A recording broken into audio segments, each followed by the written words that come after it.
often if it's something like the aramana coming up, aram coming up, then you have to use wisdom. You have to investigate it, look at it. And if you examine it properly, you'll see what it is. What way would I investigate it? Well, it depends what it is. There's a thing like despair coming up. To investigate it in terms of time, for example. Well, this despair that's arisen here, everything is impermanent. This is going to change and go. So despair won't last.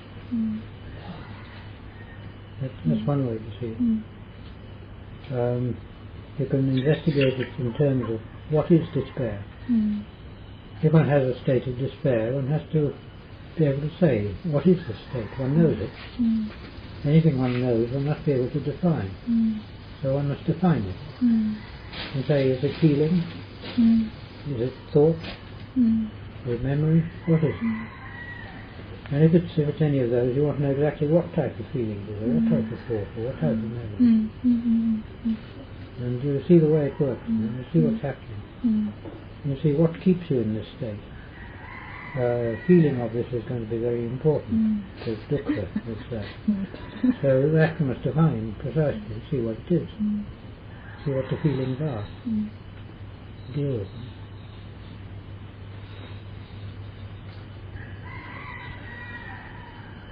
Many things, we've got all sorts of aram, all types, and they basically come under the heading of greed, hate and delusion.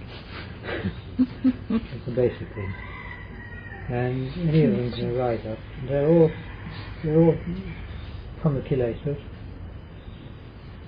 and they're all tricks of the kilesas to catch us and to prevent us from developing in either in sila or samadhi or in pañña. And because the aram was sort of habitual modes of thought, habitual ways of doing things inside ourselves, habitual ways for the emotions to arise. Because of that, the kilesas pick on these. They pick on these tendencies that are within us to protect themselves whenever one's doing a practice. So the kilesas always try to protect themselves and guard themselves like this. And they'll bring up any of these to try and prevent the practice going forward. One must recognize them, overcome them.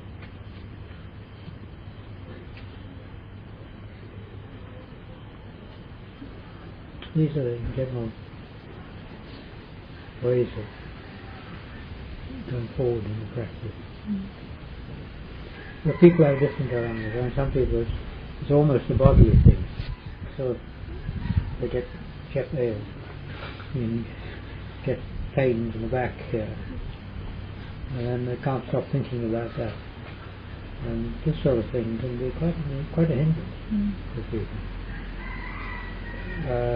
Think of what I got here, yeah. Oh yes, yeah. Quite easy to get something coming up and you think, oh, what's this? Is it a disease? And then you think you've got cancer or something like that. Extraordinary what kilesas can do, the way they work. They bring up all sorts of supposed things. All sorts of tricks like that. You have to learn. Search for yourself. These days when I was having bodily problems, I was always contemplating the dukkha of the body. Yes. Just the reality of that life.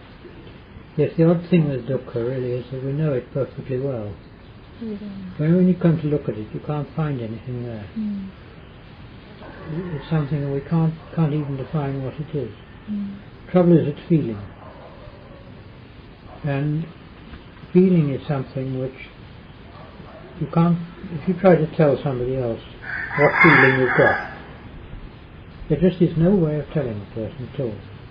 The only thing you can do is to tell them of something which they can refer to in themselves. Like you say it's got if you've got a pain, you can say it's a sharp pain.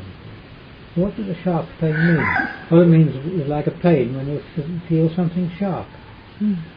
But you have to expect, one expects the other person to refer that to their own experience. And they look at it in their own experience and they see what's meant by it. But strictly speaking, it doesn't really define the pain at all. There's no way of telling another person what it is except in terms of their own experience. And because of that, it's very difficult for us to define feelings and to say what they are. We can only define them by knowing them as they are. And we've just got to realize that feeling and know it like that. To try and define it to oneself as far as one can.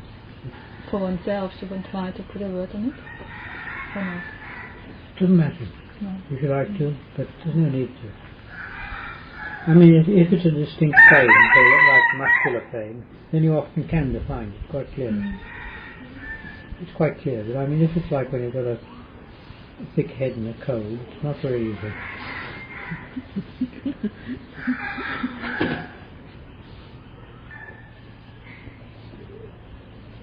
And the other thing you said to me this morning, it's not so clear to me, the distinction between outside and inside. I was referring to when I meditate, I feel I'm coming more inside, and when I have to deal with people outside, it takes me out of that place. But you were saying I make a wrong distinction there. No, it's not a wrong distinction. But it's a convenient distinction. That's all. The thing is, strictly speaking, outside and inside are wrong ways of looking at it. Nearly all inside. But then if everything's inside, there's no outside either. Because of that, the distinction between them tends to break down. Because that's at a higher level. First we have to look and see what's outside and what's inside. And outside and inside means outside the body and inside the body.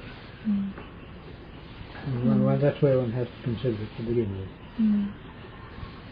Later, one then questions that and says, well, is this really inside or outside?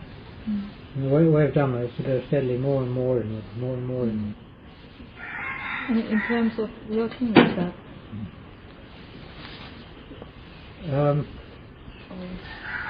How should I? Working with it? With that movement of... It depends on what one's doing. For example, if body contemplation, if one sees another person, the skin on another person, and then you look at the skin on yourself, I think that's the same sort of thing like that. And this is going to there and here. That's more outward when you go inside. Then I mean there's bone that you're eating with chicken, you see a bone there, and you think, that's bone, that's a chicken, I've got a bone there. Same sort of thing. That's going out with an inward.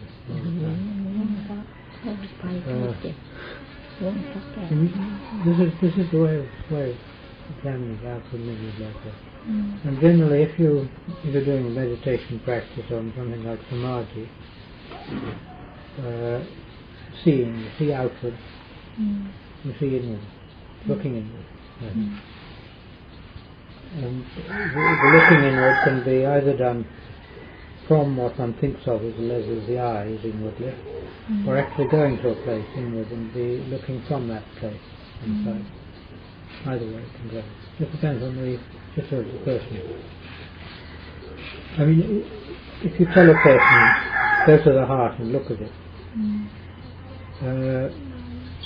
two people will do it in different ways. They find out how to do it in their own way. For that person, it's probably the right way. The person will do it in their own natural way. Some people may go out here and look like this. Another person goes actually down there and looks from that position. Another person looks from up here down there. Another person goes to back and looks forward back. All sorts of ways people have of doing these things. Do you mean to go inside and look from the inside to the outside? outside? Well, look inside to something that's inside. So it just varies with each person. And each person has to do what they understand is the right way of doing it. Because there isn't one standard way. All leads to the same result. So that one realizes that the looking at the outside or looking at the inside is actually no different. Yes, I mean, the thing is, if you go outwardly, you contemplate something external. A person, an animal, a situation, something that's dead, something that's loathsome, whatever it is, you just think of it externally. Then you apply that to yourself. That out there is like this. And that's bringing it more home that way. Whereas if you're going inwardly, you start looking like, for example, in the body contemplation, bones, kidneys, heart, liver, lungs, all these are internal. And that's going inward.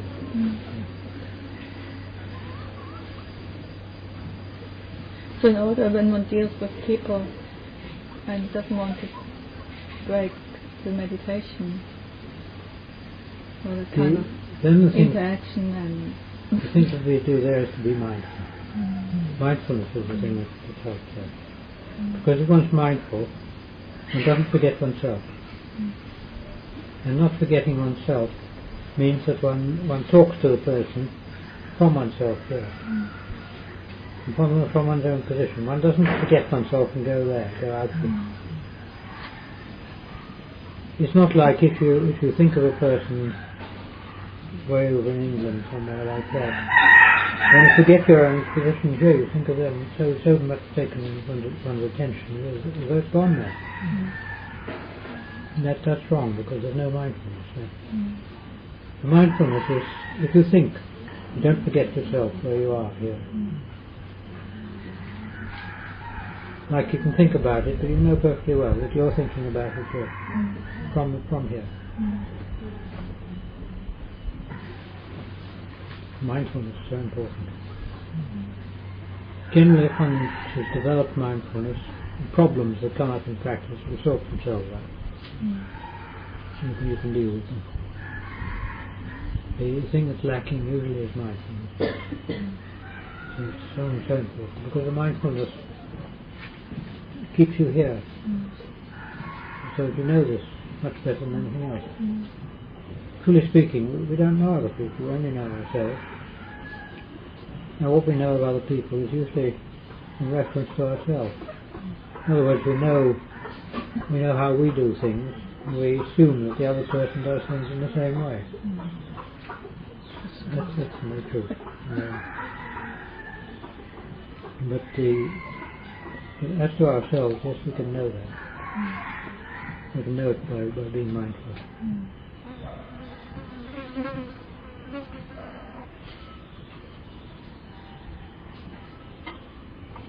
I feel my practice really has developed since I put attention to everything else.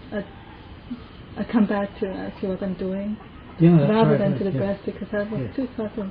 So if you absorb, and when I move around, do things, I'm really just with what I'm doing. That feels more helpful than staying with the breath all the day. This is the way of mindfulness. One must realize that this is still not the real mindfulness. This is the training for it. The real mindfulness is when what Ajahn calls mahasati and Pañña. That's when the mindfulness is in the heart. It's like somebody who's guarding a bank. Now, if the person's outside the bank and watching people, he's got to be running around the whole time to see people there. He knows he's coming in. But if he goes actually in front of the door of the vault where the valuables are, and whatever comes there, he knows. Whatever it is. He doesn't need to go outside at all. And this is where the mahasati comes in. It's in the chitta. Because it's in the chitta, whatever goes into the chitta, it knows. It knows the whole lot, everything goes in. And when that's there like that, not aware of everything. None of it can escape one's attention. But the training has to be done for that. And training for that is to practice mindfulness in the best way one can, by keeping one's attention here and now, and being aware of what one's doing. Generally not letting one's mind wander off on its own, so to speak. It's one of the most difficult practices and one of the most essential. But whatever one does, practice is difficult. It's not easy. And the thing that makes it difficult is the kilesas, of course.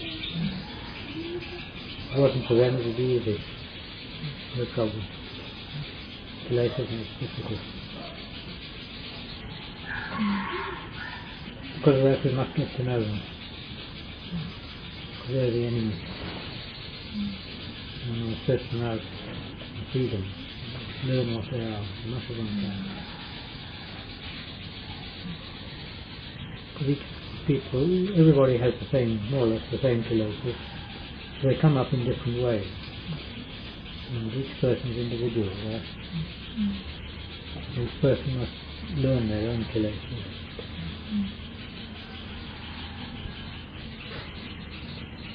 But if you know a kilesa, you know you have this particular kilesa. If you can try to prevent the kilesa to arise, if you can, or no, you can't. should you try to you can't search it out, like that. get the situation where it comes up? You can't just prevent it like that. If you know it, when it comes up, you can be aware of it and not react to it. Because the way it comes up is that feeling arises. And when feeling arises, that's the condition for this particular type of kilesa to arise. And what one can do is to learn that feeling gives rise to this kilesa. So when that feeling comes up, one knows this kilesa is likely to arise. Keep a watch out, keep the mindfulness strong. If you watch it, it doesn't try to get any footholds. You can't do anything. Because in particular samsara, the feeling is the condition for the arising of tanha. Tanha is kilesa. It's the feeling that's the important thing. This is what comes up. Feeling itself is nothing much, it's just a result. When that feeling arises, we know that certain kilesas tend to arise with it. And if it's a pleasant feeling, often greed will arise. If it's an unpleasant feeling, hate will arise.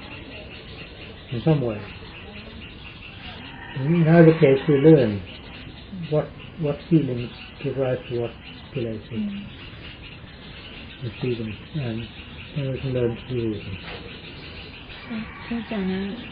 Then I was too shy to ask you how to meditate when one is getting old for aging people.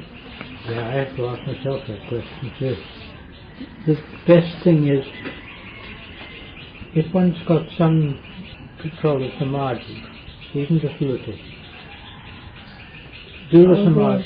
He is sleeping. Sleeping? Yes. Well, even so, when you can do some samadhi, that's good. But the important thing is to get down to investigation. And in fact, if you tend to be sleepy, that's probably even more reason for doing it. And investigate the body. Go through the parts. Hair of the head, hair of the body, nails, teeth, skin, flesh, sinews, bones, and so on. 32 parts. And what you must do is you fix on one part, like hair of the head, and then you put hair of the head to mind. And you don't stay around it long. Just go there, just when you're aware of it, then turn to hair of the body. Think of hair of the body. Then nails. Then the skin. Just enough so to get your attention on it. You understand it? It's just enough to bring it to attention, like that. And you go on through the 32 parts like that, and then go back again.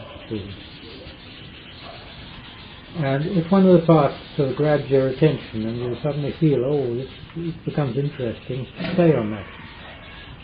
While the interest is there. But the advantage of this is that you have to do it through the parts, and you've got a regular method of doing it. So that can tend to overcome some of the sleepiness.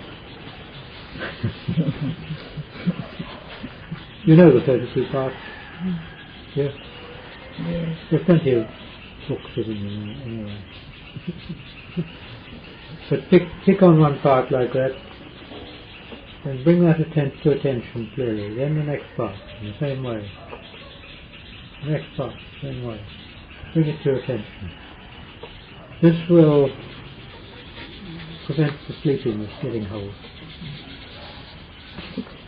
Prevent the sleeping, but it makes my mind always change. Yes. This is normal, the way of the mind. But if you can do this, this will help to brighten it up and to overcome the sleepiness.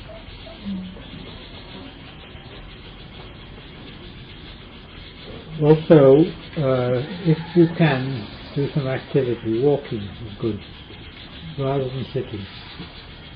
Because when you walk, you can't sleep there.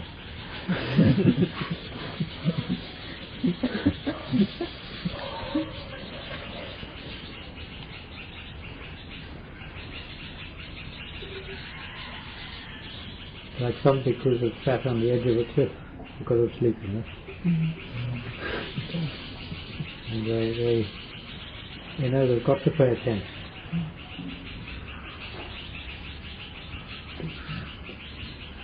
It's the way of samadhi and body concentration.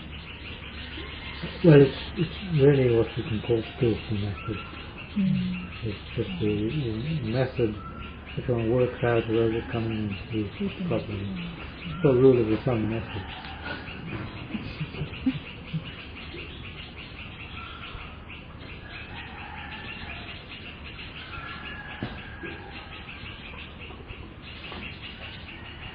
It's true, one tends to get a bit sleepy and more so tired when one gets older. And it's normal. And the thing is, one has to try and do something to overcome that. And because of that, the ordinary methods of samadhi, one has to be cautious with them because it usually leads into sleep.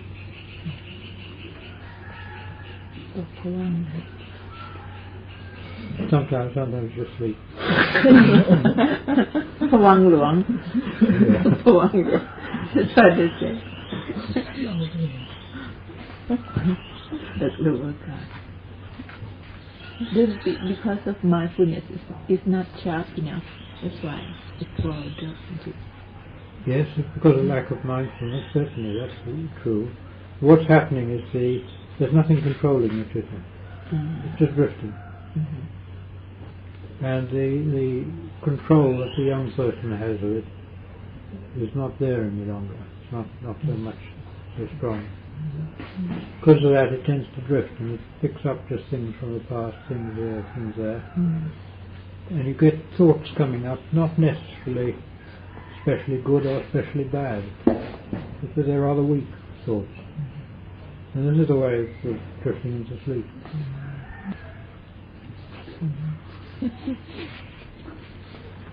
My mind goes, as soon as it gets dark, sleeping time. I really could feel it yesterday.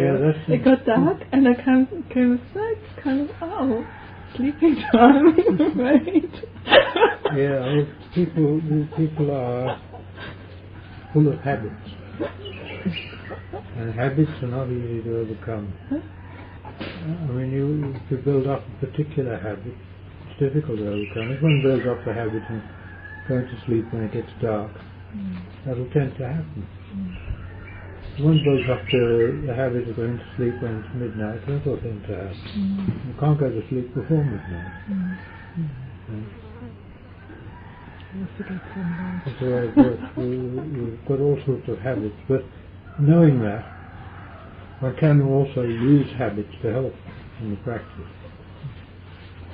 By building up habits, one can then get into the habit of doing certain things at particular times. So that's also important. I mean, it's the advantage of trying to have particular times for meditation practice. Because when you've got particular times for meditation practice, then you sit down and automatically it tends to go into that mode. It makes it that much easier.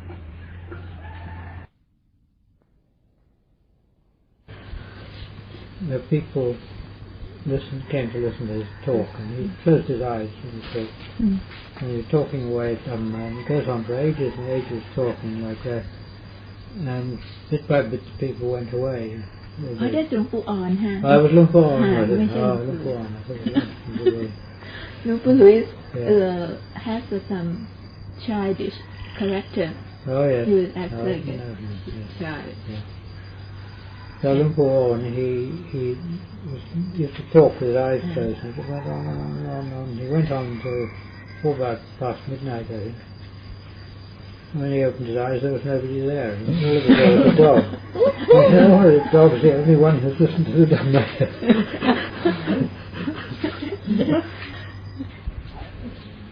We don't realise how much attachment we've got. We just don't realise how we feel this body is ourselves. Very important to overcome attachment to it. And the best way is by either the body contemplation, where you see the parts of the body, or your super contemplation, where you see the loathsomeness of the body or of the dead body, either. These are important ways to break this attachment. But the thing is, one must understand very clearly that one's not building up hatred for the body. That's wrong. All one wants to see is that it's loathsome. It's not like if you opened your refrigerator and found a piece of meat that had been there the last 5 weeks and it's gone bad. You wouldn't feel, you'd feel loathsomeness for it. You'd feel it as loathsome. But you wouldn't feel hatred for it. You just take it out and drop it in the bin. That's all. In the same way with the body. It isn't hatred one wants. That's wrong. But this the experience of loathsomeness and a feeling that one's grasped at this body when we were born, that we've got stuck with this body, and we've got to live with it until it dies, and that while we are in this body we've got the opportunity to develop Dhamma.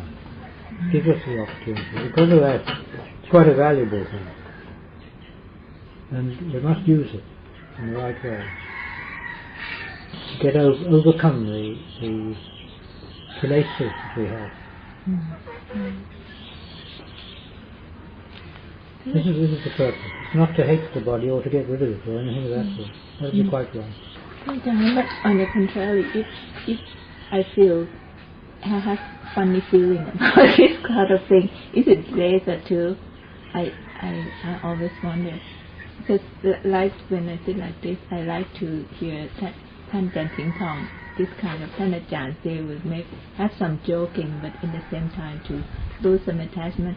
But it's somewhat funny, it's joking, so I wonder if I can really lose attachment to it. Like when I eat too, when I start looking at all kind of dead body of fish, of meat and this thing. That's all right. I never come to. No, that's all right. That does overcome the attachment, because the thing is, what one's doing is one's getting a feeling of the incongruity of it.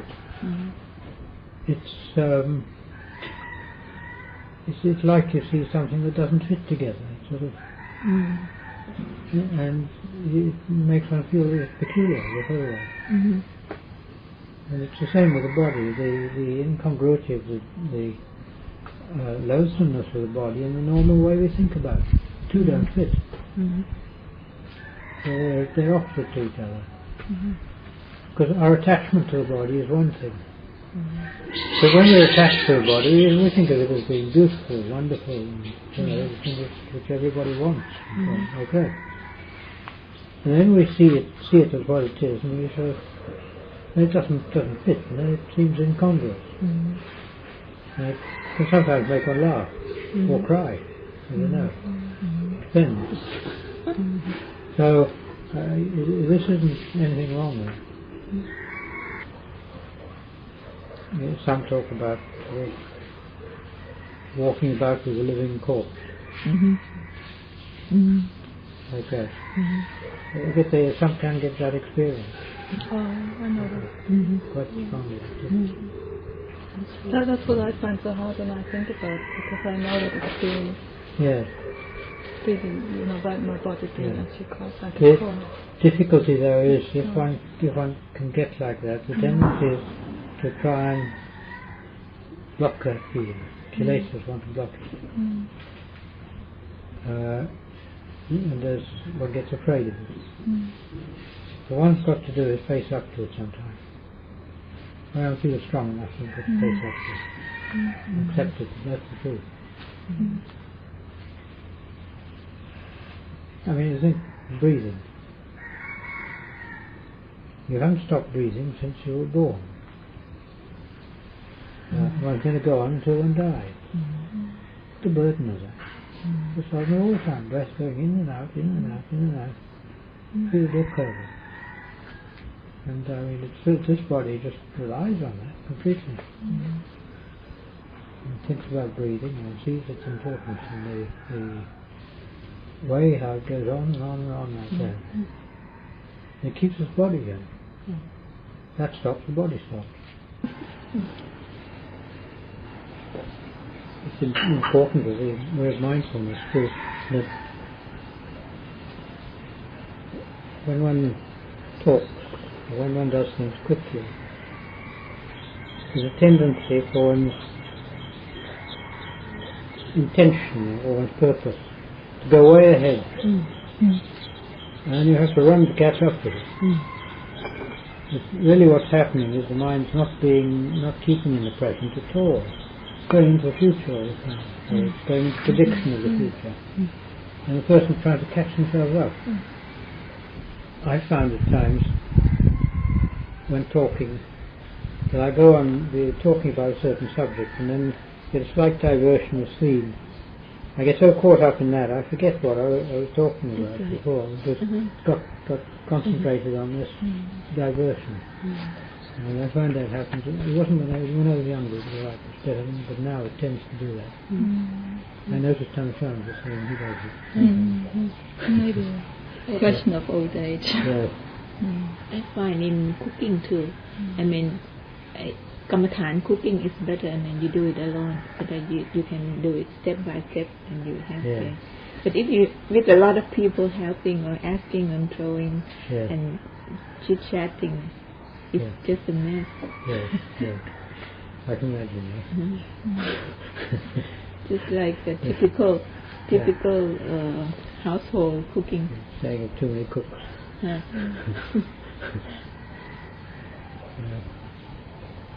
It's really good. I used to start Kamathan cooking with Ma Pan here when she still helped the grandmother, and we planned not to talk. Each of us would do whatever we have to do. No need to talk. So we it's just the best way. Only talk where it's necessary. That's the best way. I find that helpful for mindfulness. But talk is... It's all right if one's talking on something purposeful. And there's some good reason for it. And if one's watching what one says, it's all right. But otherwise, talk is just it's like bubbles coming up from inside oneself. And then it's strange how one gets an idea inside. And the idea is completely formed internally in one. I suppose you call it sankhara. And then it comes up, and one then has to bring it out and explain it, either to somebody else or to oneself. And this makes up a lot of our thoughts, explaining things which we've already thought about. We know perfectly well what it is that we want to say, then the whole thing is already formed there, and it's as though it goes all over a series like this. It can take an awful long time. It's a waste of time too. And this is the way the kilesas get hold of us in speech. They make us think in words all the time like that. It's a good thing to examine words, because they form a very large part of one's speech, one's thought. And if one can stop words, one can get quite a degree of calm. One must ask, why is it that the kilesas bring up words all the time like this? I think the reason is that we have a situation in which we find ourselves, and we believe this situation is true and real. And in order to confirm it all the time, we have to keep thinking about it, to make sure it remains real as we think it is. And the words are the things that build it up all the time. It's building up our own situation, our own environment, and our own past. And the thinking in the past is to, again, thinking about one's background and keeping to reinforcing it all the time. Because if we didn't have that, we might drop into a state where we didn't know where we were, or who we were, or what we were. And then one would feel as though one was like a boat without an anchor, or without a rudder, and one was adrift. To some extent we do need a background, but the time comes when we've got to cut off the background and go beyond it. But one can't do it too quickly, otherwise it leaves one with too much uncertainty. And fear can come up too. So we must have the background, but the background also is the thing that holds us back, keeps us attached to everything, keeps us attached to the world, to our environment, to other people, places, things, all sorts of things. And words are a big part of it.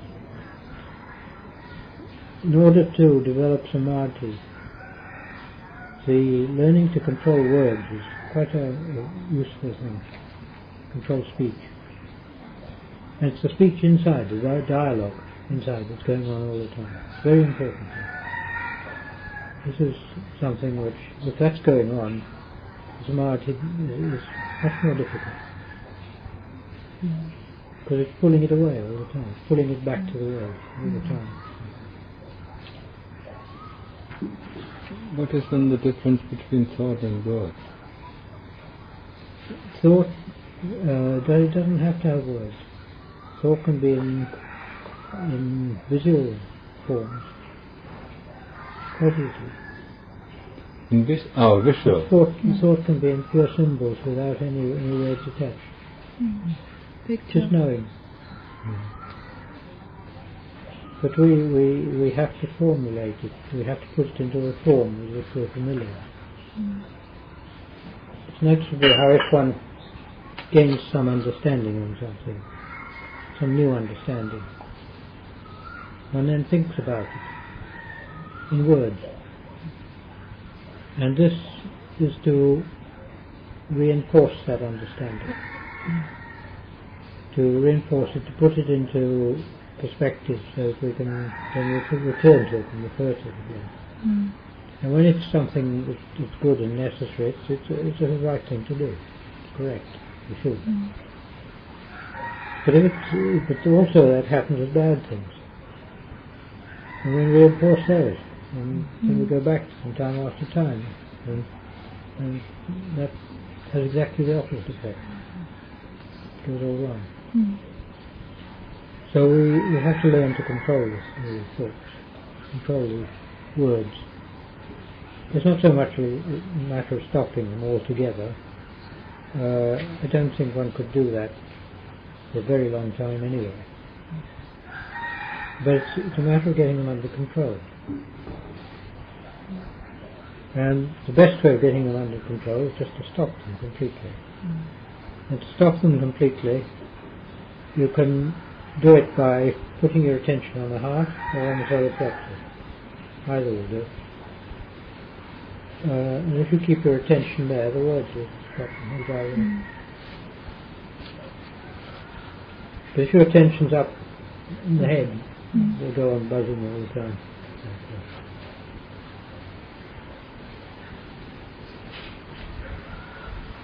Now, when you get thoughts coming up, there's,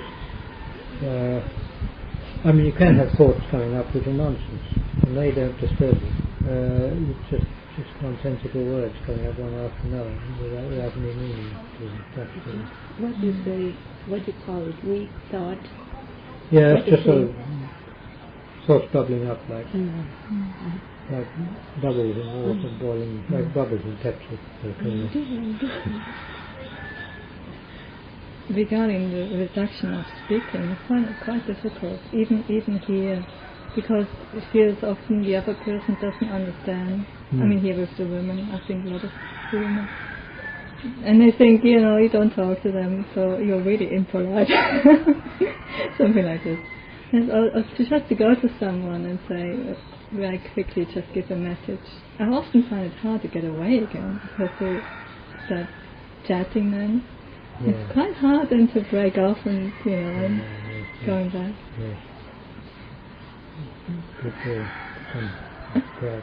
Yes. But here, many people do spontaneously someone not to speak. Some even write up a note here, no talking, please. So if there's going to be something that they have connection, they just write a note to them. That's all right. A note. If when you get a person with no talking here and then they start talking all the time. Probably yes. I guess so too.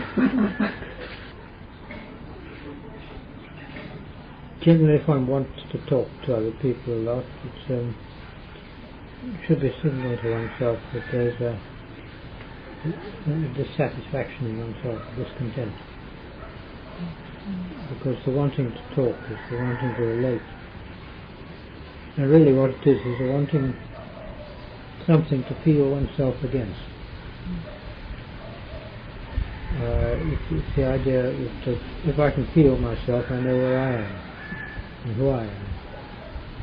Because the self is pretty elusive. It's shifting about all the time. And one likes to be able to confirm that it's there and what it is. And a lot of the thought and talk is for that, and just that.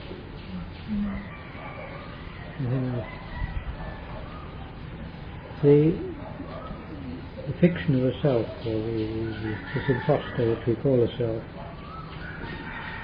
is very important to us, because this is the reason we do so many things. It's the reason why so much of the kilesas come up. Because the self is really a trick of the kilesas to push their way on us. Because when we have a self, then I must know who I am. Because to know who I am, we must have objects and things. We must have people and all sorts of things to surround us, to tell me who I am. And then we want points of view, attitudes, all sorts of things like that come up. And most of these come from kilesas. Kilesas put in their own way. And it defines what I am. I'm this type of person. The type of person I think I am, like that. Although it may appear very different to other people. We don't know it. It's not always the same thing at all. But to ourselves we have a belief that I'm this kind of person. And we want to confirm that I'm this type of person. So a person acts in certain ways which they think that person, that type of person would act. They often make a fool of themselves in doing it.